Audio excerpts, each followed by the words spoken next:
Good morning, dear students of class 3rd. It is your English grammar class. Today I am going to teach you chapter 15. Chapter name is Newton and the apple. Newton or सेब. Now let's start the chapter. Sir Isaac Newton was a great thinker. Sir Isaac Newton एक महान thinker means विचारक थे. He learned by looking closely at things and by hard study. उन्होंने चीज़ों को करीब से देखने और अपने कठिन अध्ययन से सीखा. He was always thinking. वह हमेशा सोचते रहते थे. When he was a very old man he one day sad. जब वे बहुत ओल्ड थे तो उन्होंने एक दिन कहा, I seem to have been only like a boy playing on the sea hole. कि मुझे लगता है कि मैं केवल समुद्र के किनारे खेल रहे एक लड़के की तरह हूँ.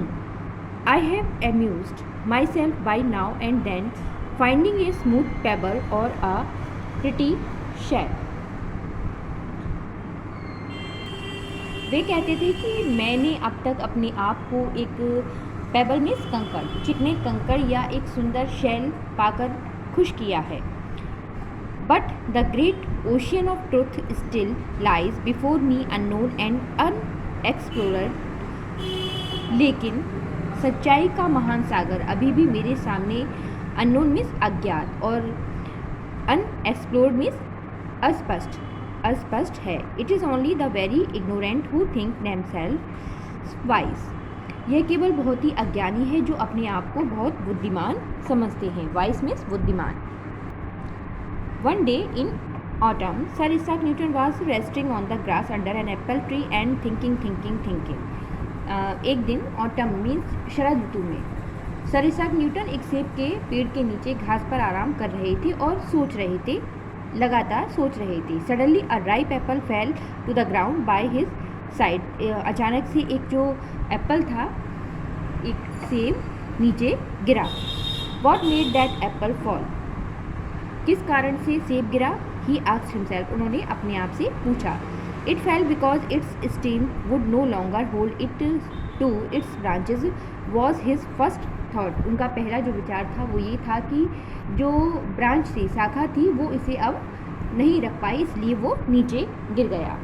But Newton was not satisfied with this answer. लेकिन जो न्यूटन थे वो इस अपने आंसर से सेटिस्फाइड में संतुष्ट नहीं थे. Why did it fall towards the ground. यह ज़मीन की ओर क्यों गिरा. Why should it not fall some other way just well. He asked. उन्होंने अपने आप से कहा कि ये किसी और जगह या किसी और डायरेक्शन में क्यों नहीं गिरा.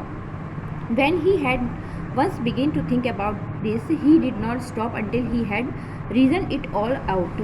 जब न्यूटन ने एक बार सोचना स्टार्ट किया तब तक वह नहीं रुके जब तक कि उन्होंने उसकी पूरी तरह से तर्क वितर्क नहीं कर लिया.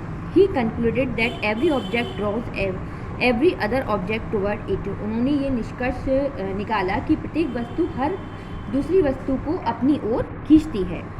The more matter an object contain, the harder its draw. किसी भी वस्तु में जितना अधिक पदार्थ या भार होता है वह उतना ही कठिन होता है. The force that cause an object to draw another object towards it is called gravitation.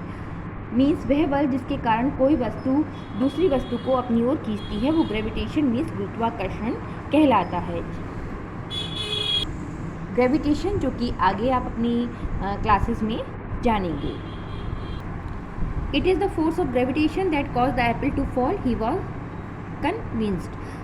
उन्होंने ये निष्कर्ष निकाला, उन्होंने सोचा कि यह फोर्स जो यह बल जो था वो ग्रेविटेशन गुरुत्वाकर्षण के का ही था जिससे कि एप्पल नीचे गिरा.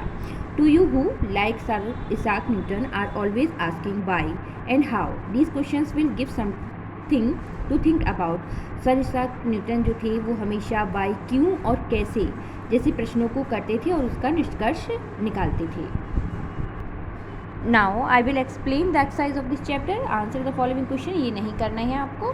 B pick up 6 adjectives from the story. ये जो स्टोरी दी गई है इसमें से 6 एडजेक्टिव वर्ड्स को फाइंड करके लिखना है. तो यहाँ पर लिखे हैं first old, ripe, smooth, great, wise, unknown. Now give opposite words of. या कुछ वर्ड्स दिए गए हैं, इनके अपोजिट वर्ड लिखने हैं. First old man, young man, truth, lie, wise, fool, under, over, first, last, answer, question, stop, go, fall down, always, never, smooth, rough. Now right all the pronouns used in this lesson. इस lesson में, इस story में जितने भी pronounce use किए हैं आपको लिखने हैं। He, I, it, his, this, that, why, who. So I hope you all have understand this chapter. Keep practice. Thank you.